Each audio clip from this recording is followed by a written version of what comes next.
दोस्तों, अभी ओलंपिक्स चल रहा है तो आज चलो बात ओलंपिक्स की करते हैं। जब भी ओलंपिक्स का बात आता है तो दिमाग में एक सवाल ज़रूर आता है कि इंडिया में ओलंपिक्स कब होगा।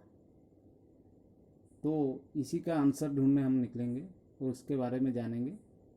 आज का वीडियो का टॉपिक भी वही है। तो चलिए वीडियो को थोड़ा सब्सक्राइब कर दीजिए और अच्छा लगे तो लाइक शेयर कर दीजिए। चलिए डिटेल में जानते हैं क्या इंडिया में कब ओलंपिक्स होगा और क्या होना चाहिए। ओलंपिक जैसा एक बड़ा इवेंट आयोजन करने से पहले काफ़ी कुछ प्लानिंग और सालों का मेहनत लगता है और पैसा भी खूब खर्चा होता है। तो ओलंपिक्स का पहला प्रोसेस होता है बिडिंग में पार्टिसिपेट करना। दुनिया के बड़े बड़े देश, बड़े बड़े सिटी ओलंपिक्स को होस्ट करने के लिए उस बिडिंग में पार्टिसिपेट करते हैं। और टोक्यो जो अभी 2020 का होस्ट कर रहा है ओलंपिक्स, वो खर्चा किया था $75 मिलियन बिडिंग प्रोसेस में पार्टिसिपेट करने के लिए। और 2016 में 2016 में भी टोक्यो ने बिडिंग प्रोसेस में पार्टिसिपेट किया था और उसमें खर्चा किया था $150 मिलियन। लेकिन वो लॉस किया। वो उसका होस्टिंग राइट मिल गया रियो डी जेनेरियो को। लेकिन इस बार वो $75 मिलियन, मतलब उसके आधा खर्चा करके भी उसको होस्टिंग राइट मिल गया। अब हम समझेंगे लास्ट 5 ईयर का ओलंपिक्स का, समर ओलंपिक्स का खर्चा, एक्सपेंस कितना हुआ था। पहले जानते हैं 2000 का सिडनी ओलंपिक 2000 का। सिडनी ने खर्चा किया था $4.6 बिलियन। उसके बाद 2004 में एथेंस में हुआ था। एथेंस ओलंपिक 2004 में खर्चा हुआ था $15 बिलियन। उसके बाद बेजिंग ओलंपिक 2008, उसमें खर्चा किया था बेजिंग ने $42 बिलियन। देन आता है 2012 का लंदन ओलंपिक्स 2012, उसमें लंदन ने खर्चा किया था $14.6 बिलियन। और रियो डी जेनेरियो ओलंपिक्स 2016 में रियो डी जेनेरियो ब्राज़ील खर्चा किया था $20 बिलियन। ये हुआ आपका लास्ट 5 ईयर ओलंपिक्स का 2000 से 2016 तक कितना सभी देशों ने, सभी सिटी ने खर्चा किया है, उसका एक स्टैटिस्टिक। अब जानते हैं ओलंपिक होस्ट करने का बेनिफिट क्या होता है। बेनिफिट ये होता है कि जिस भी देश में, जिस भी सिटी में ओलंपिक्स होता है, काफ़ी सारा टेम्पोररी जॉब्स क्रिएट होता है और इंफ्रास्ट्रक्चर डेवलपमेंट काफ़ी कुछ होता है जो कि लॉन्ग टर्म में उस सिटी के लिए फ़ायदेमंद साबित होता है। टूरिज्म सेक्टर, होटल्स, रेस्टोरेंट में काफ़ी कुछ इनकम बढ़ जाता है जो उस सिटी के लिए लाभदायक होता है और सिटी का इनकम में बढ़ोतरी होता है। अब समझेंगे ड्रॉबैक्स क्या है ओलंपिक्स का होस्ट करने से। एक ओलंपिक्स गेम होस्ट करने से ड्रॉबैक्स क्या होते हैं। ड्रॉबैक्स को समझने के लिए ज़्यादातर तो ड्रॉबैक्स यही है, एक इकोनॉमिक बर्डन आ जाता है उस सिटी के ऊपर, उस देश के ऊपर। तो क्या क्या इकोनॉमिक बर्डन होता है उसको हम डिटेल में समझेंगे। बेजिंग ओलंपिक्स 2008 में बेजिंग ने खर्चा किया था, जैसे कि हम पहले बोल चुके हैं कि $42 बिलियन। लेकिन उनका इनकम हुआ था $3.6 बिलियन, मोटा मोटी $4 बिलियन के आसपास। तो सोचिए, स्पेंड किया $40 बिलियन और उनका इनकम हुआ ओनली $4 बिलियन। लंदन ओलंपिक्स 2012 में, जैसे कि हम बोल चुके हैं कि वो स्पेंड किए हैं लंदन ने $14.6 बिलियन, लेकिन इनकम हुआ है $5.2 बिलियन। वैंकूवर में ओलंपिक्स हुआ था 2010 में, वो स्पेंड किया था $7.6 बिलियन, लेकिन उनका इनकम हुआ था $2.8 बिलियन।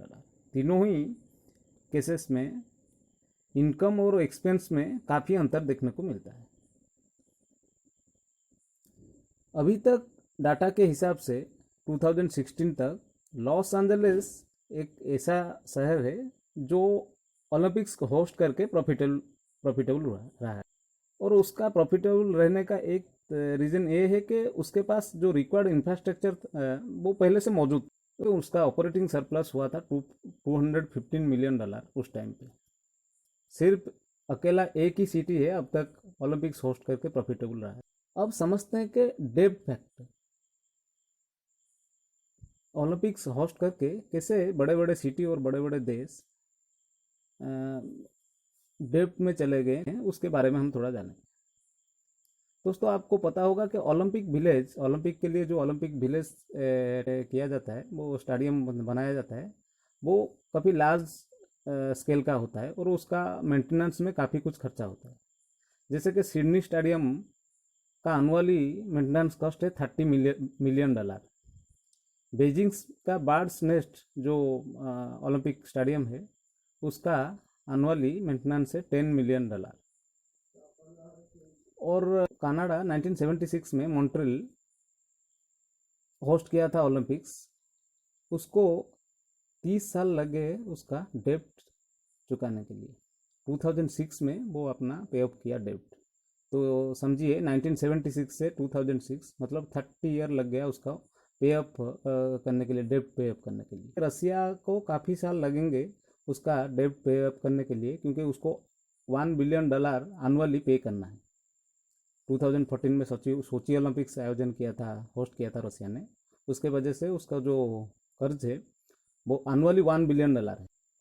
अभी एथेंस में जो हुआ था, ग्रीस का एथेंस में ओलंपिक हुआ था, इकोनॉमिस्ट ये मानते हैं कि ग्रीस में जो इकोनॉमिक क्राइसिस है, वो रिसेशन में चला गया उनका इकोनॉमिक्स, उसके का एक मेन वजह है ये होस्ट करना, ओलंपिक्स होस्ट करना, क्योंकि उसमें काफ़ी कुछ पैसा ओलंपिक्स का होस्टिंग में एथेंस ने खर्च किया।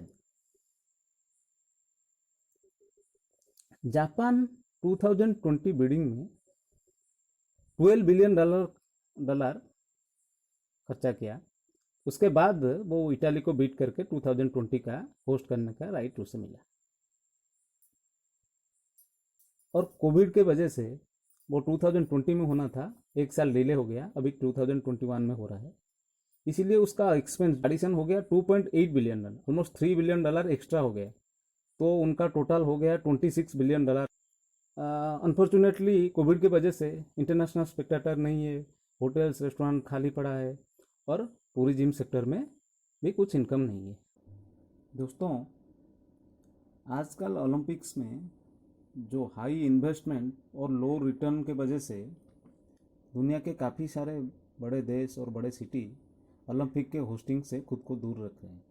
जैसे लास्ट कुछ दिन में ओस्लो, हम्बर्ग, बुदापेस्ट, रोम, स्टॉकहोम जैसे जैसे सिटी, बड़े सिटी ओलंपिक के बिडिंग से खुद को विड्रॉ कर लिए।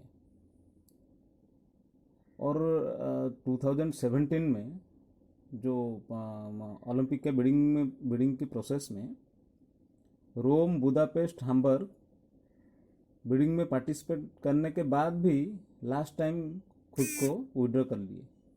तो बाकी सिर्फ 2 कैंडिडेट रह गए, वो है लॉस एंजलिस और पेरिस। तो मजबूरन आईओसी, इंटरनेशनल ओलंपिक कमेटी को अगले 2 ओलंपिक्स का वेन्यू दोनों ही देश को डिस्ट्रीब्यूट करना पड़ा। 2024 समर ओलंपिक्स नेक्स्ट का पेरिस में होगा, और 2028 समर ओलंपिक्स लॉस एंजलिस में।